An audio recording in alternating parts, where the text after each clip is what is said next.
Bonsoir à toutes les personnes qui sont nouvelles ce soir, hein, et je suis désolé de mon retard j'en suis responsable. Hein. Des fois on dit c'est indépendamment de ma volonté, mais on peut toujours mieux faire. Donc Bezrat Hashem, on essaiera d'être plus à l'heure. Avec votre permission, le shiur ce soir il est pour la Refoua Shelema de Naomi Bat Jamila et de Léa Batei. Je ne sais pas si vous voulez rajouter des noms.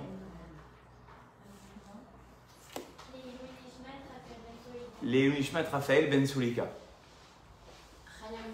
Refoua Shelema ou Léa Nishmat? Non, Refoua Shelema, Chaya Mushka Mazal Bat Bat Rachel.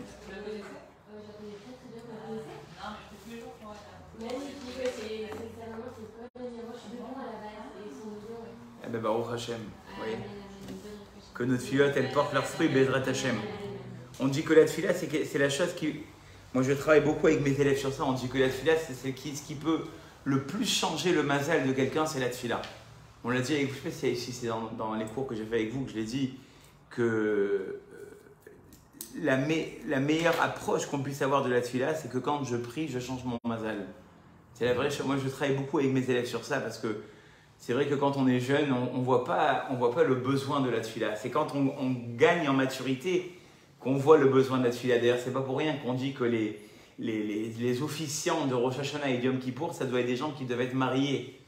Parce que quand on est marié, on a plus de soucis que quand on est jeune. Donc, on s'approche plus de la tfila. Mais quand on est jeune, on est logé, nourri, blanchi. La seule chose qu'on doit faire, c'est réussir dans les études et être la fierté de nos parents. Donc, on ne voit pas le grand besoin de la tfila. Mais j'essaie d'expliquer à mes élèves en général que le besoin de la tfila, il est même quand on est jeune. Parce que des fois, on a envie de réussir, on a envie de changer le cours des choses et on se demande comment, à notre niveau, on peut le faire. Et la tfila, c'est ce qui peut changer le mazal, Bémet. C'est pour ça qu'on dit que En Mazal et Israël. Ça ne sert à rien d'écouter l'horoscope. Ceux qui écoutent l'horoscope, ça ne veut rien dire. On est dépendant de l'horoscope parce que c'est écrit. C'est écrit que selon le mois où je suis né, c'est ce qui va influencer ma vie. Mais ça, c'est juste avant qu'on commence à prier. En Mazal et Israël. Pourquoi? Parce que la personne, elle s'est levée le matin, elle a fait des mitzvot, je crois que ça, j'en ai parlé avec vous. Elle a fait plein de choses qui vont faire que le mazal, il a changé. Donc la tfila, c'est important. Il faut être convaincu que notre filote, comme on a dit à la fin du cours de la semaine dernière, au nom du Rav David Shimshon Pinkus, notre filote, même si on n'a pas toute la force requise, elles vont faire quelque chose. Et quoi de plus sincère que la tfila d'une maman sur ses enfants? Bon. Alors la semaine dernière, ce qu'on avait dit, c'est qu'en fait, on avait parlé en fait du Yetzer Hara et du Yetzer Tov, du bon penchant, l'instinct qui est en nous et qui nous dit il faut que tu le fasses, c'est bien, et l'autre côté qui des fois nous dit ben, allez, laisse-toi aller, il fait froid, il y aura d'autres cours, il n'y a pas que le cours du lundi soir, et puis après tu es trop absente de la maison, et il y a plein de raisons. Hein. Le Yetzer Tov, le Yetzer Hara, c'est le conflit permanent, et on a expliqué qu'en fait, heureusement qu'on l'avait, parce que si on ne l'avait pas, ça ne serait pas du jeu. Le Yetzer Hara, il va faire en sorte que ma avoda, que mon travail personnel, il vaut quelque chose. Et on avait dit aussi que, alors ça on l'a pas tellement développé parce que c'est dans un autre shiur du Rav Wolbe, mais on peut quand même le mentionner. L'endroit où je me trouve dans ma vie, c'est ça qui fait que ça m'influence. D'ailleurs c'est écrit, choisis tes amis et choisis même tes voisins. Pourquoi? Parce que c'est écrit Oil Aracha, Oil Ishreno. Malheur à la personne et malheur à son voisin. Ça veut dire qu'une personne, elle est influencée par les personnes qu'elle fréquente. Moi, mon Rav, il nous disait toujours, choisissez des gens dans la vie qui ont les mêmes ambitions que vous. Pourquoi? Parce qu'ils vont vous aider à vous tirer vers le haut. Quelqu'un qui n'a pas les mêmes ambitions que vous, qu'est-ce qu'il va vous faire? Il va vous tirer une tête. À peine vous le voyez, déjà, ça vous refroidit. À peine vous la voyez, ça vous refroidit. Alors, qu'est-ce qu'il faut faire dans la vie? Il faut trouver des personnes qui vont me pousser vers le haut. Et ça fait partie du choix de l'endroit. Si je choisis un endroit où les gens sont motivés à avancer, eh bien cet endroit-là, il va me propulser vers le haut. Mais si je suis dans un endroit qui est très négatif pour moi, et c'est ce que dit le Rav ici, eh bien, il y a tout à croire que je vais être poussé vers le bas. Et pareil pour le temps. C'est écrit qu'on ne peut pas savoir le temps d'une personne. Il y a des gens que des fois dans la vie, ils ne réussissent pas. Et puis le temps, il passe. Et puis après, tout d'un coup, on voit que la chance leur sourit, le mazal s'ouvre. C'est comme ça. Ça dépend de beaucoup de choses. Le temps, il est comme on dit, comme une horloge qui tourne, eh bien, le mazal, il tourne. C'est pour ça qu'on dit que nous en préserve quand il y a un deuil. Qu'est-ce qu'on mange? On mange des choses qui sont rondes. Pour dire que le mazal, jamais il reste au même endroit. Et ça peut nous encourager aussi. Parce que des fois, on passe des moments difficiles dans la vie, mais ces moments difficiles, ils ne vont pas rester. À un moment donné, ça va tourner. Donc ça, c'est le temps. Ce qu'on va essayer d'expliquer ce soir, c'est le grand dilemme qu'on a dans notre vie. Je ne sais pas si j'en avais parlé avec vous. L'homme, il est très tenté par la shlemout, par l'intégrité. Et c'est ça qu'on doit se demander comme question. Est-ce que dans la vie, je dois chercher l'intégrité ou plutôt chercher la grandeur? Est-ce que dans la vie, je dois me suffire finalement dans la position dans laquelle je suis? Ou bien non, dire finalement, je peux encore faire mieux. Et finalement, avancer plus haut. Alors pour se baser sur ça, le Rav, il va prendre plusieurs endroits. Le premier, c'est un passage dans la Torah. La Torah, elle me dit, sois entier avec Dieu. Ben, si je suis entier avec Dieu, alors je fais ce qui est à mon niveau. J'essaye pas de sortir de ma zone de confort. Tamim tiye im Hashem Elokecha. Tu seras entier avec Dieu. Donc ça peut me laisser entendre que finalement, ben, ce que je fais, je le fais bien. Et surtout, je ne sors pas de ma zone de confort.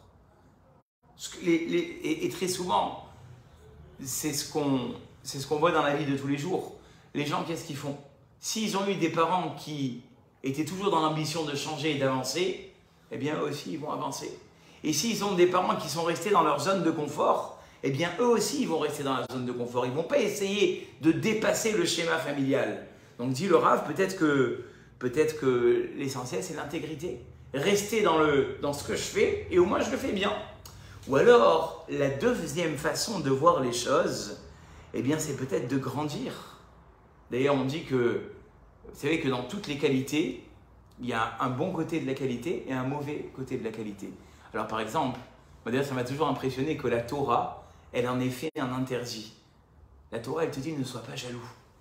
Ça veut dire, des fois, on a tendance à comparer notre vie avec la vie des autres. Et dans un petit coin de la tête, qu'est-ce qu'on se dit? Qu'est-ce que j'aimerais avoir la vie de cette personne? La Torah, elle dit, t'as fait un interdit. C'est écrit l'otarmod. Ne sois pas jaloux ni de la maison de ton ami, ni de la famille de ton ami, ni des moyens de ton ami, ni de la vie de ton ami. C'est un issour de la Torah.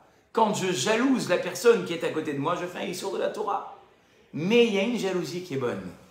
La Torah, elle nous dit, Kinat sofrim tarbe chorma.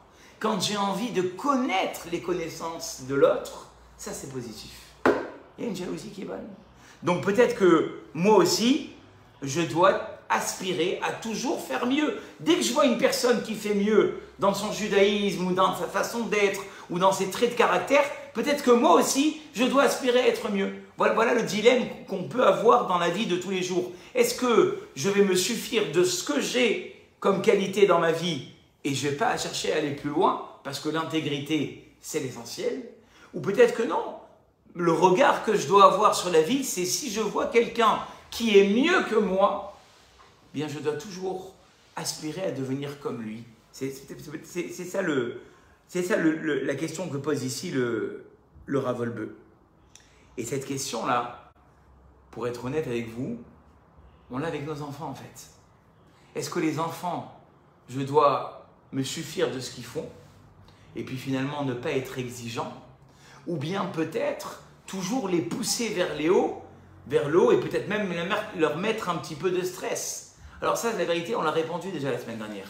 On a dit un verset, je ne sais pas si vous vous rappelez, qui dit « Chanor lanahar al pidarko » n'estime pas les enfants selon une règle générale, mais chaque enfant selon ce qu'il est. Tu ne peux pas te dire « J'ai eu un enfant comme ça, ben je vais tous les cadrer comme ça. » Et celui qui n'est pas encore arrivé au niveau où je veux qu'il arrive, je vais le pousser. Attention, parce que des fois, en poussant un enfant vers le haut, sans qu'il soit au niveau, tu ne vas pas le pousser, tu vas l'écraser.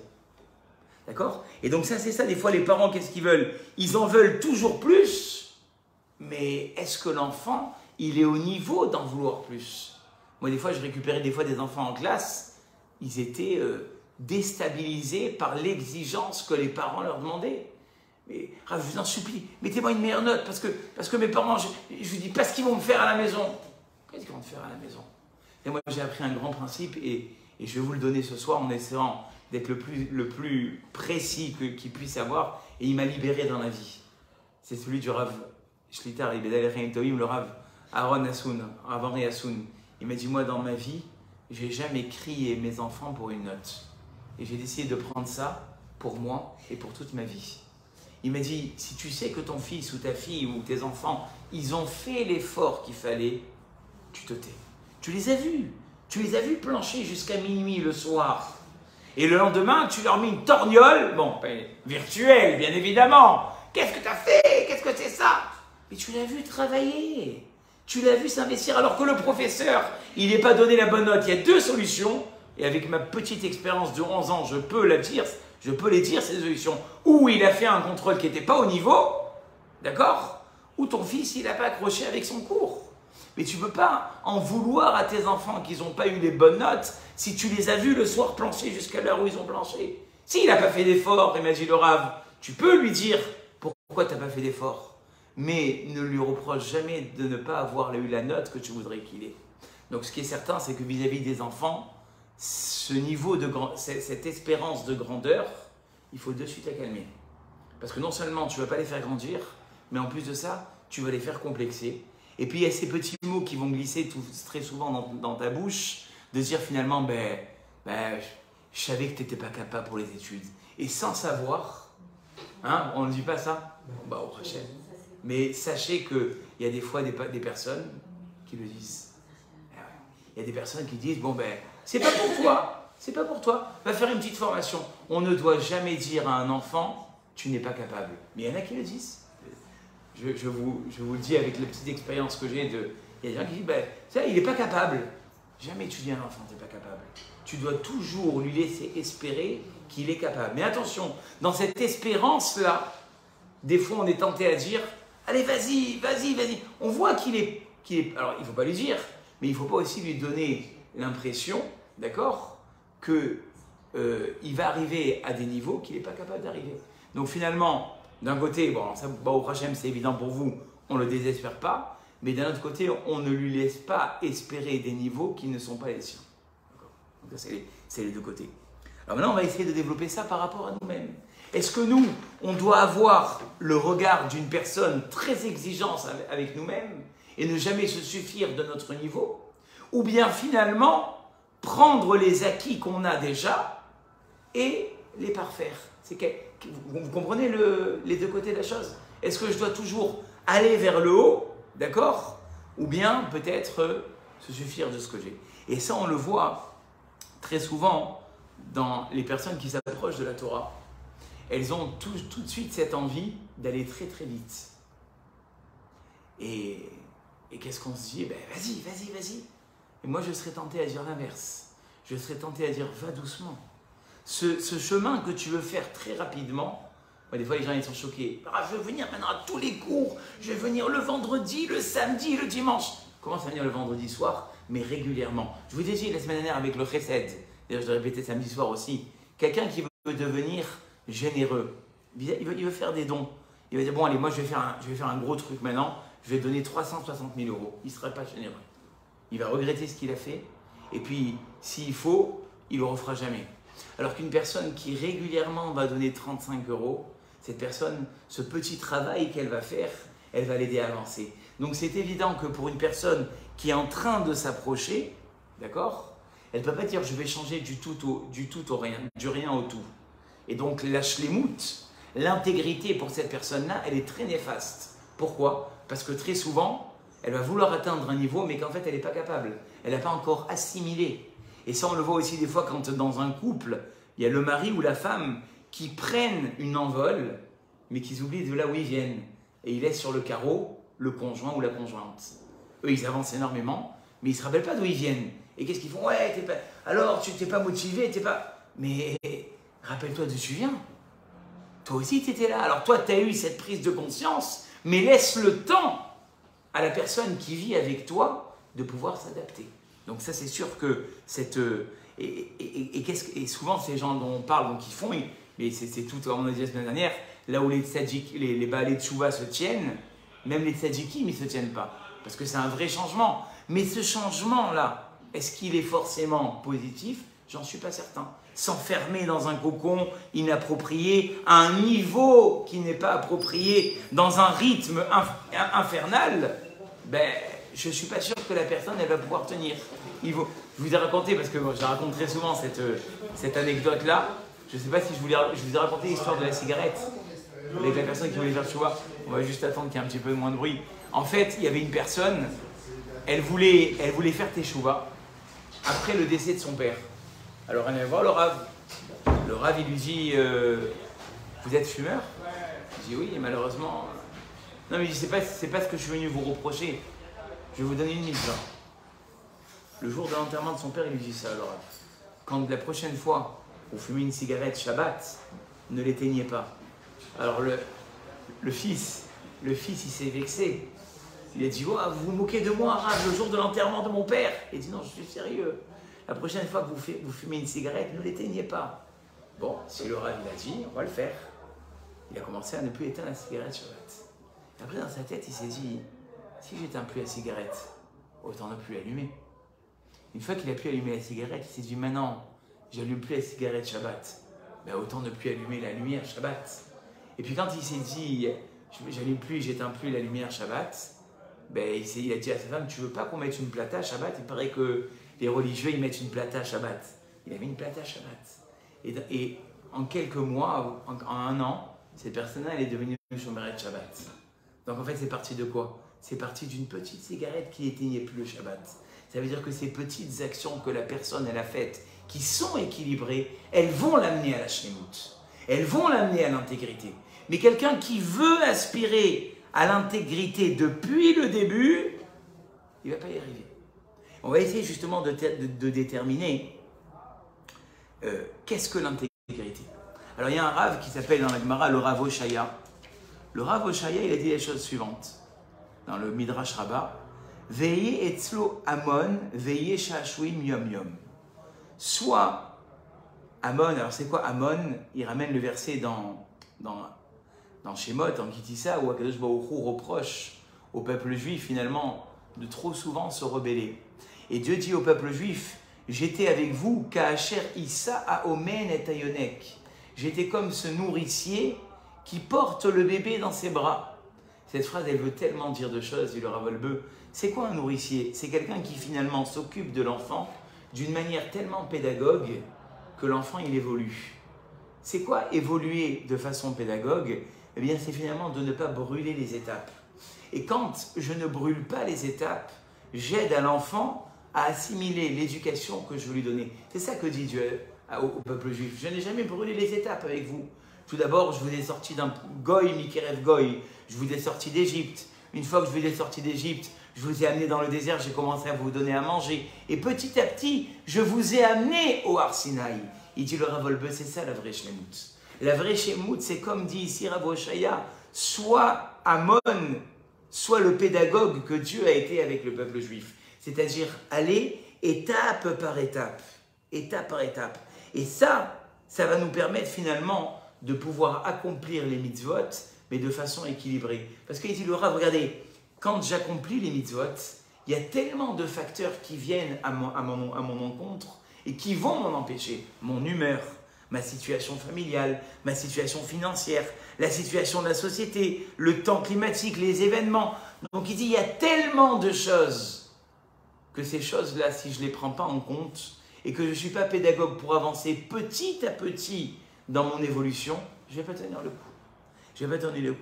Et cet aspect d'intégrité, d'accord, il passe par deux étapes. D'abord, ce qui a été dit à propos de Yaakov. Yaakov, c'est écrit qu'il était Ishtam. C'était un homme intègre. Mais il avait une deuxième qualité. Il était Shalem. Il était entier. Alors, il dit, Rav, comment on arrive à ces deux intégrités? Comment on arrive à ces deux niveaux? Tout d'abord, d'être intègre, et puis en même temps, d'arriver jusqu'au bout d'être entier. Parce que Yaakov, c'est j'ai envie de dire, l'exemple par excellence de quelqu'un qui a traversé les épreuves et qui est quand même arrivé à être Shalem. Si on recommence à réfléchir à sa vie, mais on se dit, mais cet homme-là, il est extraordinaire.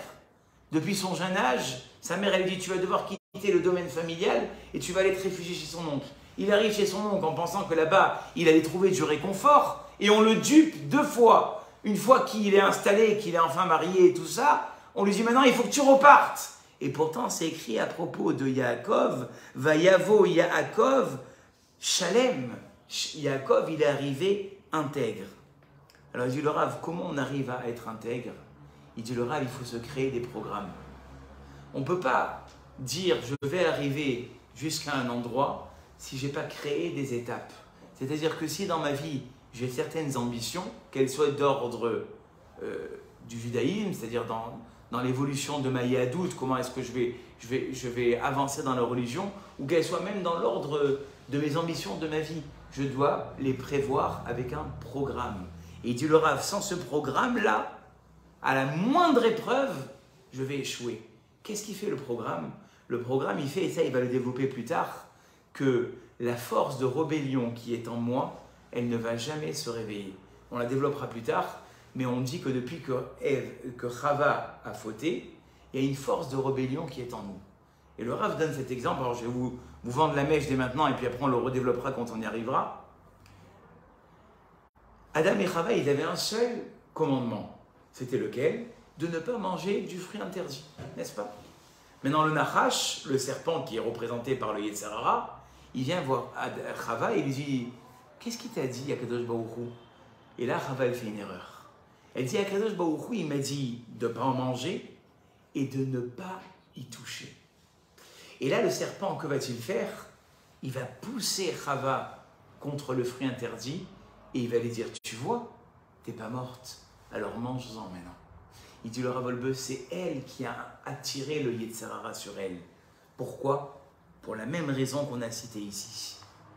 Le fait qu'elle ait rajouté sur l'ordre d'Hachem. Hachem lui avait dit simplement, tu n'en mangeras pas. Elle, qu'est-ce qu'elle a dit au serpent? Il ne faut pas que j'y touche. Le serpent, il a pris cette évolution trop rapide et il a poussé contre le fruit et dit, tu vois, tu n'es pas morte. Mais il dit le Rav Wolbe, qui lui dit de rajouter? Vous reverrez le texte à tête opposée à la maison. Dieu n'a jamais dit n'y touche pas. Dieu lui a simplement dit n'en mange pas. Elle a voulu prendre une précaution en plus en disant je ne vais pas y toucher. Le serpent, il est rentré là-bas et il a poussé. Il a dit tu vois, non seulement tu n'es pas morte, mais maintenant tu peux en manger. Il dit le Rav, voilà le programme duquel on parle. Quelqu'un qui veut trop rajouter de choses sur lui et de façon trop rapide, il ne tiendra pas. Et non seulement il ne tiendra pas, mais c'est par là que le Yetzer Hara il va le faire tomber. Qu'est-ce qu'on appelle ça? Il appelle ça, le Rav, on le verra, la frumkai. C'est quoi la frumkai? C'est quand on veut faire trop vite et pas à notre niveau. Eh bien ça réveille la force de rébellion qui est en nous. On a tous une force de rébellion qui est en nous, ou on la calme en faisant des petites actions, et donc à ce moment-là on avance sans que ça fasse mal, j'ai envie de dire, ou malheureusement on veut aller trop vite, et puis le Yetzer Hara il dit t'as voulu aller trop vite, je vais réveiller cette force de rébellion qui est en toi et tu ne pourras rien faire. Donc finalement, les objectifs que je me fixe dans ma vie, au jour le jour, semaine après semaine, je dois être capable de les rendre en petites actions. Alors il dit le Rav, et comment je garde ce programme de petites actions? Par 2 choses. Ne pas oublier de faire des bilans dans sa vie. C'est vrai que le mot bilan, quand on l'entend comme ça, il paraît très lourd. C'est quoi un bilan? Un bilan, c'est pour les impôts. Non. Un bilan, c'est chaque jour de ma vie, voir finalement si je vis en épanouissement avec les objectifs que je me suis fixés. Les Chachamim, ils ont été adeptes de ça. Comment c'est écrit dans le verset? Alken yomru hamoshlim. Voilà ce que vont dire les personnes réfléchies. Bo'u cheshbon. Venons à en faire un bilan. Qu'est-ce qui va m'aider à faire ce bilan? Ce bilan, il va m'aider à voir si tous les jours de ma vie, ce que je suis en train de faire, je le fais vers mon objectif. Comme je vous ai dit la semaine dernière, rappelez-vous, des fois on marche de façon robotique. On prend la voiture, on avance, peut-être c'est à vous que je dis ça, je crois que c'est à vous. Et on ne se rend pas compte qu'on a pris le chemin de l'école alors qu'on ne voulait pas le prendre. D'accord? Ça, c'est la façon dont on vit en fait tous les jours, sans s'en rendre compte. On fait les mêmes choses, on fait les mêmes erreurs, et on se demande à aucun moment de notre vie si avec nous-mêmes, si avec notre conjoint, si avec nos enfants, on n'est pas en train de finalement répéter les mêmes erreurs chaque jour. Alors que si chaque jour, je fais ce bilan avant de dormir, ça dure 5 minutes.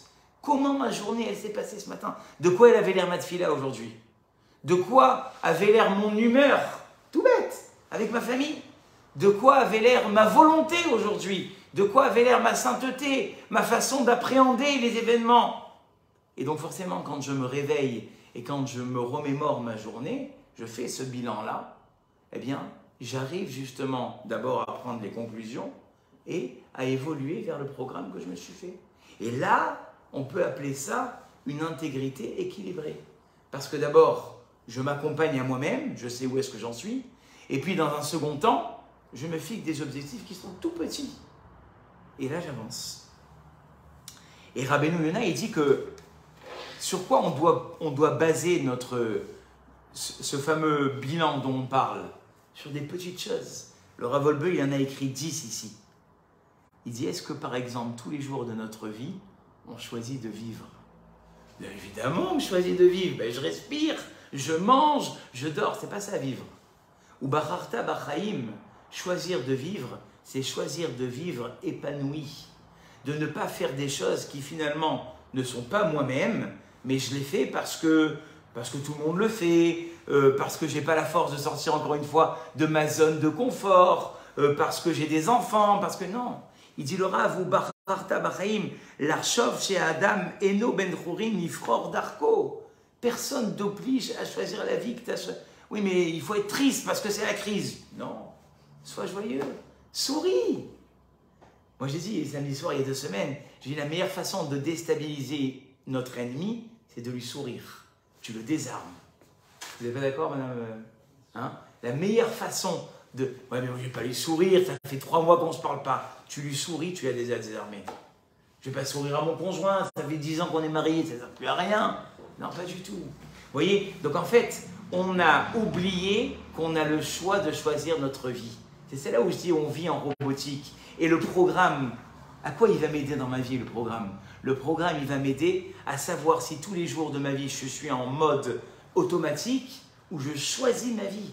Je prends ma vie en main. Et ça, les Rav, on l'oublie. Ou Bacharta Bachaim, tu choisis de vivre, c'est vivre la vie que tu veux avoir. Ouais, mais c'est trop tard, ça y est, j'ai des enfants, j'ai une famille. Ça, c'est pour les jeunes. Non, non, non, non. Il y a des gens, et ça moi je m'intéresse beaucoup à ce genre de personnes. Il y a des gens à 60 ans, ils ont créé une carrière. On m'a dit que KFC, c'est quelqu'un qui toute sa vie, il a une vie pourrie, mais à l'âge de 60 ans, il dit « je me prends en main ».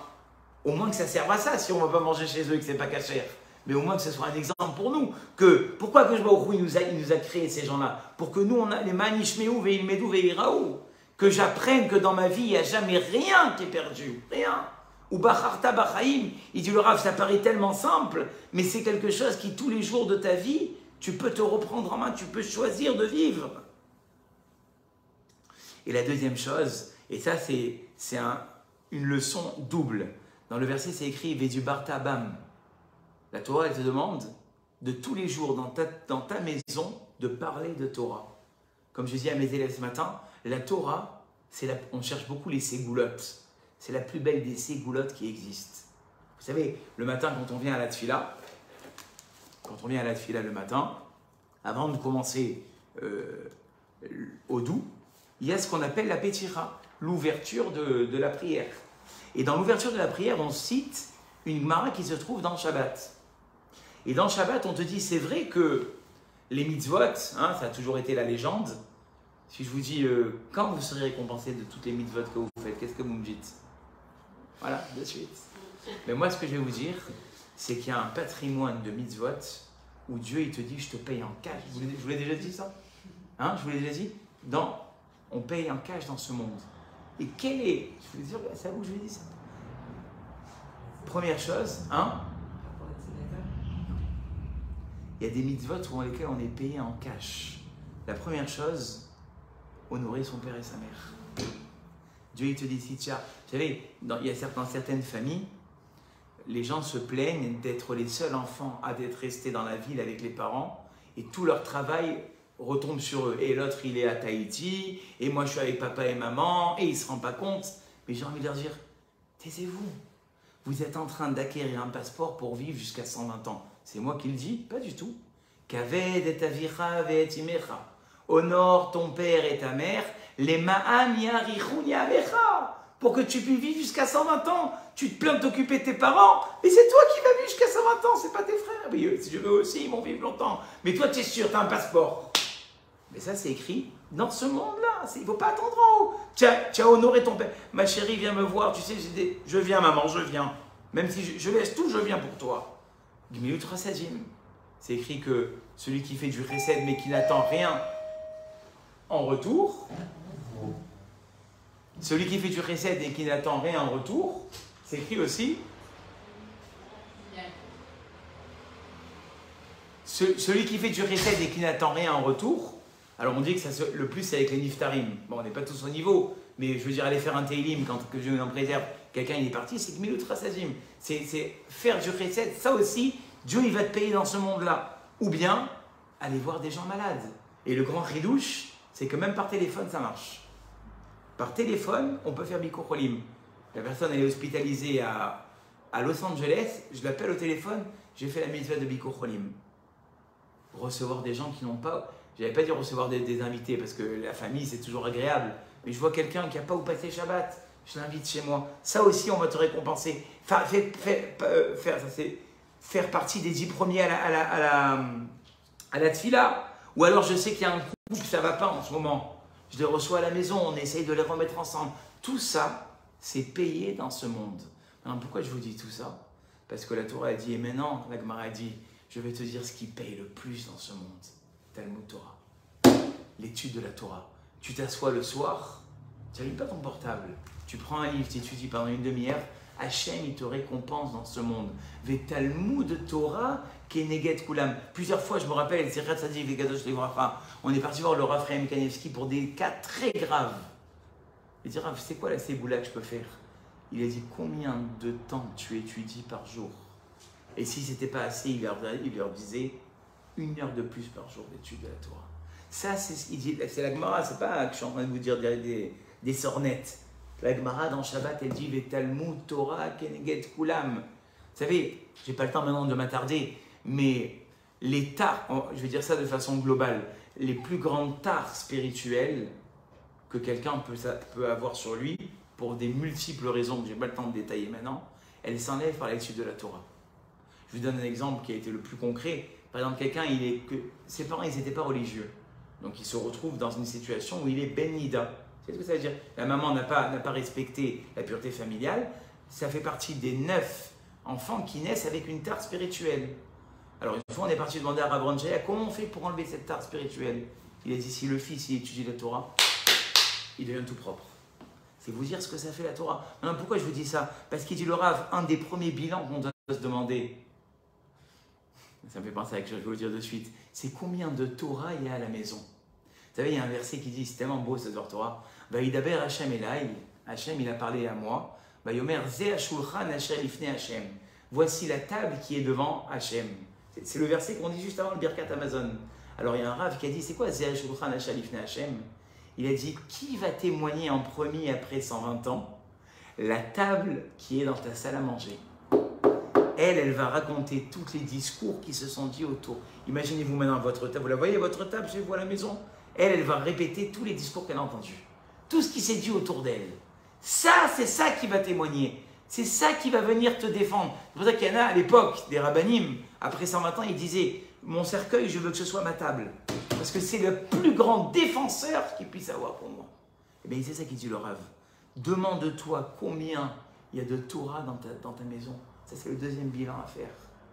Et ce qui est extraordinaire dans ce passage de Béji Bar Tabam, c'est écrit là-bas, Velimadetem otam et benechem, n'est-ce pas? Vous allez apprendre à vos enfants à étudier la Torah dans le Kriyat Shema, je vous le montre de suite. Dans le Kriyat Shema, c'est écrit, je vais vous trouver de suite le texte pour vous montrer la juxtaposition entre les deux versets. Vous allez apprendre à vos enfants à étudier la Torah. Donc, qu'est-ce que je m'attendais à ce que le verset me dise? Comment on apprend à nos enfants, comment on éduque nos enfants à étudier la Torah? Qu'est-ce qu'après c'est écrit? Les daberbam, qu'ils apprennent à en parler comment? Beshiftecha bevetecha, quand toi-même tu seras assis dans ta maison, ouvlertecha vaderer, et quand toi-même tu iras en chemin, ou shorbecha quand tu te lèveras le matin, ou fkumecha et quand tu te coucheras. Il y a un problème là. Hachem, tu étais en train de nous parler comment éduquer nos enfants, et puis d'un coup tu me parles de moi. Hachem, il te dit oui, tu veux éduquer tes enfants? Demande-toi quel exemple tu leur donnes. Le soir, quand tu es assis sur le canapé, qu'eux ils sont partis dormir, et qu'il y a un enfant qui se lève, il te voit, c'est sûr que ça ne vous concerne pas, mais il te voit devant une vidéo, ou il te voit devant un livre. Quand tu es en vacances, qu'est-ce que tu fais pendant tes vacances? Tu es toute la journée à la piscine, en sortie, ou tu as tes moments de Teilim, tu as tes moments de Tfila. Donc en fait, c'est ça que nous dit le schéma. Tu veux éduquer tes enfants, regarde-toi toi-même. Quelle image tu renvoies? Velimatem otam et benechem. Comment tu vas apprendre à tes enfants? Par ton modèle personnel. Et ça, entre parenthèses, c'est, comment vous dire, une des règles en or de l'éducation. Tout ce que vous voulez que vos enfants fassent, demandez-vous comment est-ce que vous l'appréhendez. Tu ne peux pas exiger à tes enfants quoi que ce soit si toi-même tu n'es pas à 100% là-dedans. Ça, je vous le dis. Je vous le dis. La meilleure façon d'éduquer ses enfants, c'est pas en leur disant, c'est en faisant soi-même. Et je vais vous dire même plus que ça, en faisant soi-même, on n'a même plus besoin de leur dire. Et c'est ça que nous dit le Torah. Donc ça, c'est le deuxième bilan. Le troisième bilan, il dit ici évidemment la savlanout. Le troisième bilan qu'on doit se faire, c'est la patience que j'ai avec moi-même. Combien est-ce que je suis patient? Combien est-ce que je suis calme? Parce que des fois, on peut passer un message, bon, je ne vais pas vous le faire maintenant parce que je vais vous casser les oreilles, mais si je le dis gentiment, ça passe 100 fois mieux que quand je hurle. Quand je hurle, la seule chose que la personne a envie de faire, c'est fermer les oreilles. D'ailleurs, tu vois, tes enfants, ils sont comme ça. Ils ne bougent pas. Vous savez, quand un enfant il n'est pas content, qu'est-ce qu'il fait? Le langage corporel, c'est qu'il croise ses bras. Déjà, il a envie de dire, je n'ai pas envie de t'écouter. Alors que quand tu lui parles gentiment, tu vas voir de suite ses bras, ils vont se baisser. C'est très important. Comment est-ce qu'on se tient? Ça montre, est-ce qu'on est prêt à accepter ou pas? Donc, comment on va faire accepter aux autres? Il dit le Rav, par la savlanout. Quatrième bilan, vous savez, il y a 13 qualités, il y a 13 attributs qu'Hachem il a. Un des attributs qu'Hachem il a, comme on le sait très bien, c'est justement Erer Rapaim, la patience d'Hachem. Donc la même patience que Hachem a, eh bien évidemment, moi je dois l'avoir. Le cinquième bilan que le Rav nous dit ici, c'est que quand des fois on a du mal à aller plus loin dans notre pratique de la Torah et des mitzvot, ne jamais oublier tous les chassadim qu'Hachem il nous a fait. Et c'est pour ça que dans la Hamida, regardez bien, quand on dit le modim, alors c'est pas celui-là parce que c'est le modim des Rabbanan, mais le modim de la Hamida, qu'est-ce qu'on dit? Al nisecha shebechol yom imanu. Pour tous les miracles que tu me fais, toi Hachem, et rêve le soir, boker le matin, saorein l'après-midi. On ne peut pas mentir dans la fila. Si on le dit à Hachem, c'est que c'est vrai. Toute notre vie, matin, midi et soir, on a des miracles. Seulement, on ne voit pas tout dévoiler. Vous savez qu'on est dans une période qui s'appelle la Esther Panim. On est dans une période où Hachem, il est caché complètement de nous. Alors des fois, il nous fait des petits clins d'œil, ça nous fait du bien d'ailleurs. Des fois, on voit cette petite siata d'Ishmaïa, on voit, tu ouvres un livre, tu as un problème, tu ne sais pas qu'est-ce qu'Hachem il attend de toi, tu lis un truc, paf, ça tombe sur exactement. D'ailleurs, on dit, dites à vos maris, ça, c'est important. Le Rav Zilberstein, c'est pas n'importe qui, c'était le beau-frère de Rav Chaim Kanievski, il dit que la montée de la Torah dans laquelle on monte, c'est un message pour notre vie. Et moi, combien de fois ça m'a... Quand on est rabbin, on connaît un peu la vie des gens. Alors le président, il te dit, vas-y, fais monter celui-là Rishon, fais monter celui-là, il ne fait pas exprès. Et puis quand tu lis à la Torah, tu dis, purée, si ça, c'est pas une allusion pour ta vie, parce que tu sais ce qu'il vit dans sa vie, et tu vois le sujet que tu lis à la Torah, et tu dis, mais c'est magnifique. Le Rav Zilberstein a écrit ça. Il dit, la montée sur laquelle on monte, c'est prouvé à travers des textes, c'est une allusion pour ce que tu dois faire dans ta vie, ce que tu dois changer dans ta vie. Donc ça, alors je ne vous cache pas qu'il y en a encore, il y a encore 5 ou 6 bilans, mais ce qui est important, c'est finalement de retenir ici que ça paraît des choses simples, mais ces petits bilans dans la vie, ils vont faire que quelque part, je ne vais pas stagner. Parce que comme je vous disais tout à l'heure, le fait qu'on stagne quelquefois, c'est quoi? C'est qu'on ne s'est pas remis assez en question. On ne s'est pas demandé si finalement la vie que je vivais tous les jours, elle n'était pas en mode automatique. La troisième chose, Il dit le Rav, c'est que très souvent, on s'arrête à la première expérience. C'est-à-dire que, je vous donne un exemple, le plus concret qui soit et le plus simple qui soit, vous vous êtes décidé de faire Teilim. Alors je vous dis d'avance, la première expérience, elle sera très mauvaise. Vous allez avoir les gosses qui vont vous déranger, le téléphone il va sonner, et vous allez perdre la page, et vous allez vous embrouiller dans les lignes. Oh là là là là. Il dit le Rav, attention, le Muskal Rishon, la première expérience, elle est très dangereuse. Parce que d'un autre côté, qu'est-ce qu'on te dit? Kola tralot, cachotte. Tous les débuts, ils sont difficiles. Et quelqu'un qui se fie à la première expérience, dit le Rav, c'est très dangereux le Muskal Rishon. La première expérience qu'on fait vivre dans notre vie, elle est très dangereuse parce que c'est elle qui va nous donner quelque part la poussée pour le reste. Je vous donne un exemple, parce que moi, à mes temps perdus, je suis Madri Khatanim. Combien je sermonne les Khatanim.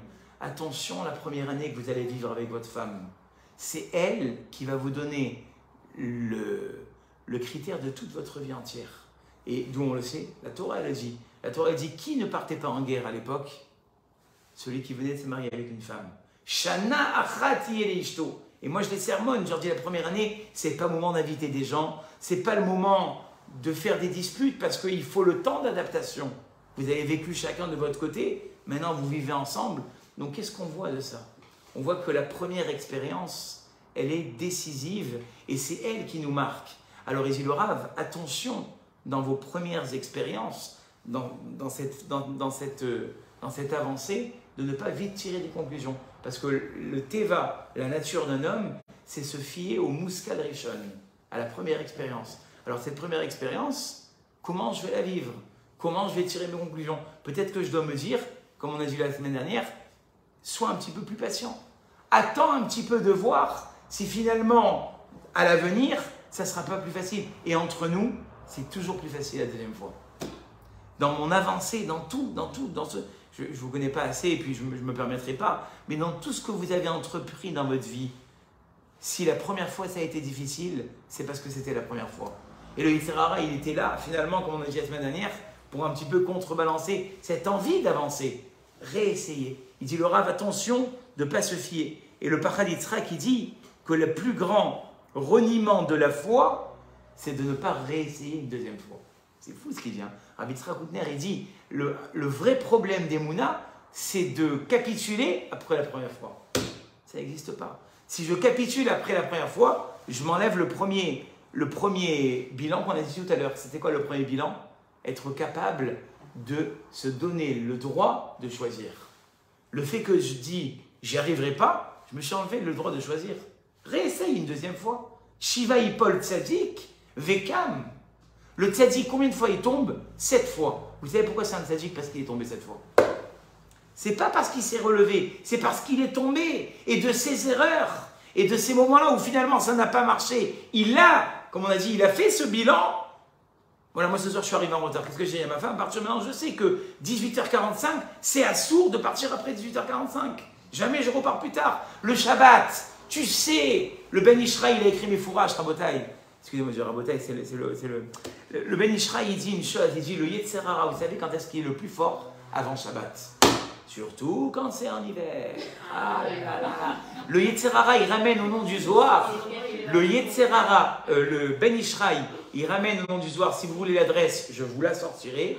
Il dit le Zohar, le Satan, il danse dans les maisons. Je ne sais pas pourquoi ça vous dansez maintenant. Au moment de l'entrée du Shabbat. C'est là où la marmite, elle glisse et elle tombe. C'est là où tu ne retrouves plus le scotch. C'est là où tu avais sorti des assiettes que tu voulais. Elles ne sont pas là. C'est là où ton mari te dit un truc que tu ne voulais pas entendre juste avant Shabbat. C'est là. Vous savez pourquoi? Parce qu'après, ça ne va pas dans 24 heures. Il ne travaille plus. Il ne travaille plus. Donc, il va. Donc, qu'est-ce que tu dois tirer tes conclusions? Tu sais que maintenant, je ne fais plus de préparatifs le vendredi. Je fais tout jeudi soir. Comme ça, le Yetzer Hara, et tu ne pourras plus avoir. Je t'ai eu avant. Mais ça passe par quoi? Ça passe par le bilan.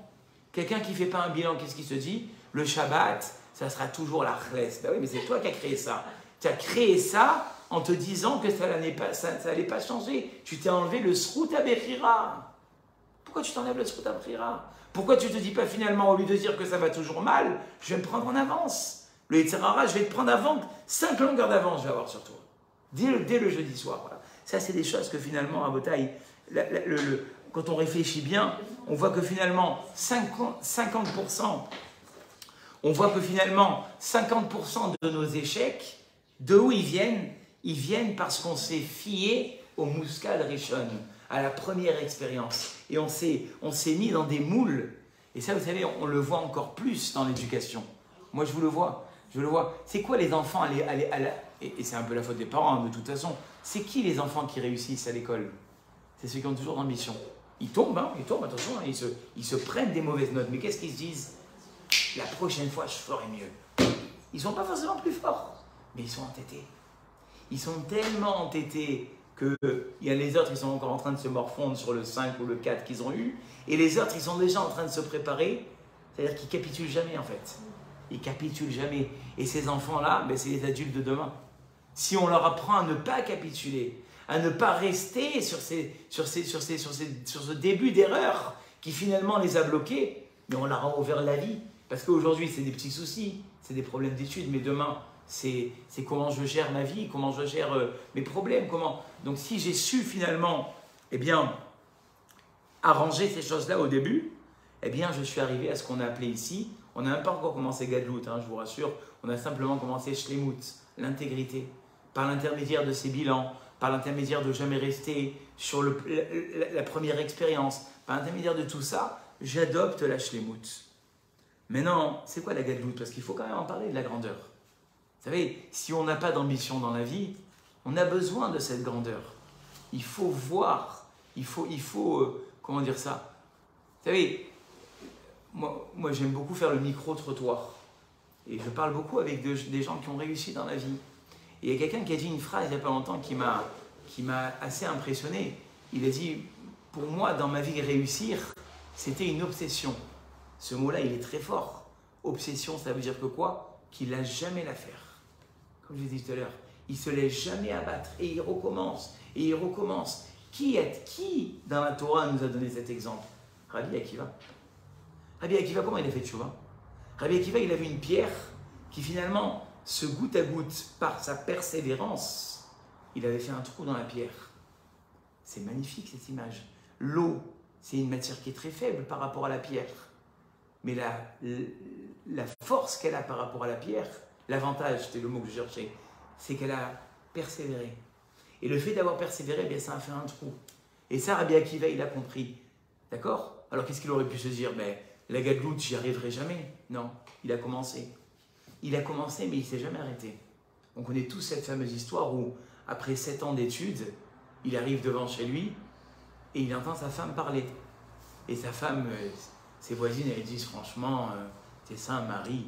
Moi, si j'étais toi, mais je l'aurais abandonné. En plus, n'oublions pas qui était sa femme. Sa femme, c'était la fille de qui? De Kalba Savoie. Donc, c'était une milliardaire. Elle aurait pu. Elle a dit, si mon mari m'entend maintenant, d'accord, je lui aurais dit, retourne encore pour 7 ans. Et lui, il a entendu ça, c'est écrit qu'il est retourné, et puis il est parti. Et là-bas, les commentateurs, ils s'insurgent. Ils disent, mais attends, mais rentre chez toi! Demande-lui comment elle va, prendre ses nouvelles. Non, parce que la persévérance, ça n'aurait pas été la même. Il fallait qu'il continue. Et ça doit être finalement notre espérance de tous les jours. De se dire que c'est vrai qu'aujourd'hui, peut-être que je n'y arrive pas. Je ne suis pas encore arrivé à la grandeur, mais j'arrête jamais. Et un jour, quand je m'attendrai le moins, ben je me dirai, ben tiens, c'est marrant, je suis devenu une autre personne. Je suis arrivé à celle que je rêvais d'être tout le temps, parce que je ne me suis jamais arrêté. Et il dit le Rav, quel est le chemin de cette Gadlout? Il y a 3 étapes. Tout d'abord, Da'at, la connaissance. Vous savez, une fois j'ai parlé avec un grand Rav, moi, je peux dire son nom parce que c'est tellement intéressant, un des plus grands médiateurs familiales qui m'a formé d'ailleurs dans ma formation pour aider les Khatanim, c'est le Rav Simcha Cohen, où il envoie une grande fois chez les mains. Et je lui dis, mais Rav, mais comment vous êtes arrivé à un aussi grand degré d'excellence dans la médiation familiale? Je lui dis, mais quel était votre Rav? Vous avez fait des études? Il m'a dit, non, j'ai lu. Et ça m'avait marqué à l'époque. Je me suis dit, mais quand même, un Rav d'une aussi grande pointure, mais il a dû être formé par un autre Rav. Non, il a pris de la connaissance. Et il dit, le Rav, la première étape de la grandeur, c'est la connaissance. Et aujourd'hui, les tablettes, les smartphones, les vidéos, elles nous ont bousillé la connaissance. C'est la mort du livre. C'est-à-dire qu'à l'époque, quand on avait du temps, on allait dans la bibliothèque. Et aujourd'hui, on cherche les bibliothèques parce que tout est électronisé. On n'a plus la soif de la connaissance qu'on avait à l'époque. Et il dit le Rav, la première étape de la Gadlout, c'est ce que m'a dit le Rav, Simchat Cohen. J'ai lu, j'ai pris le temps de lire. Aujourd'hui, on est dans la génération du tout prêt. Tout prêt. Je mets play, le petit triangle, et je vais me laisser bercer par le c'est bien. Mais les connaissances, il faut aller les chercher dans les livres. Deuxièmement, l'effort. Il faut, il dit le Rav, avoir le goût de l'effort.